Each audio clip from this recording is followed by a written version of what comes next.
बाबा मुझे बस एक मौका दीजिए, मुझे ये विद्या सीखना है। बाबा प्लीज मान जाओ ना।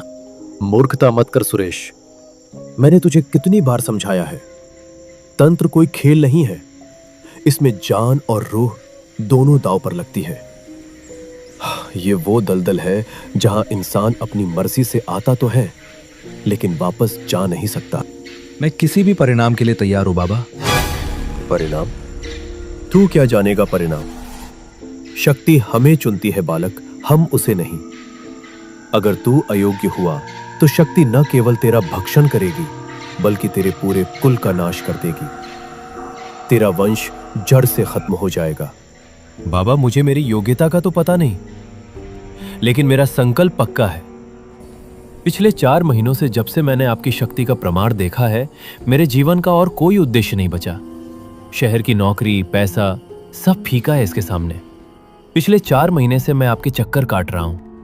प्लीज अब और टेस्ट मत लो।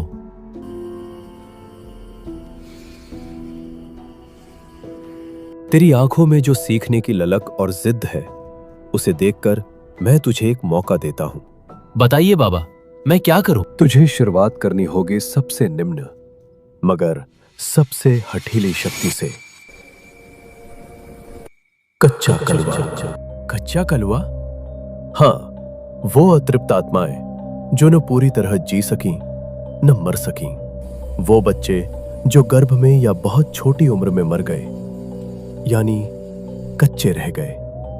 इनको सिद्ध करना आसान है क्योंकि बच्चों की तरह ये जल्दी लालच में आ जाते हैं। लेकिन याद रखना, इनमें बच्चों जैसे ही जिद और भयानक क्रोध भी होता है। ये दोधारी तलवार है। मैं हर नियम का पालन करूंगा बाबा। बाबा सुरेश के कान में कुछ कहने लगे। सुरेश गंभीरता से सिर हिला रहा था। जो मैंने कहा है उसे रट ले। जब वो आएगा तुझे उससे ये सब कहना है और यही वचन देना है। सुरेश ने सर हिलाया। वो बच्चा है, जिद करेगा, वो सब कुछ मांगेगा, लेकिन तुझे पिघलना नहीं है। अगर तूने कहा जो मांगेगा वो दूंगा, तो वो तुझे कंगाल कर देगा। तुझे साफ कहना है, सिर्फ तय किया हुआ भोग मिलेगा, उससे ज्यादा एक दाना नहीं। समझ गया? जो वचन तू देगा वो तुझे मरते दम तक निभाना होगा। मुझे मंजूर है बाबा। ठीक है, तो आज रात से हम साधना शुरू करेंगे। ये साधना 11 दिन चलेगी। बाबा ने लोहे की बड़ी कील को जमीन में गाड़ा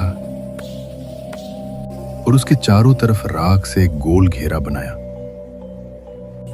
सुरेश उस घेरे के बीच में बैठ जाता है। सुरेश के सामने हवन कुंड जल रहा था और उसके साथ एक काला कपड़ा, इंसानी कपाल, चावल और दूध से बनी खीर भी रखी हुई थी।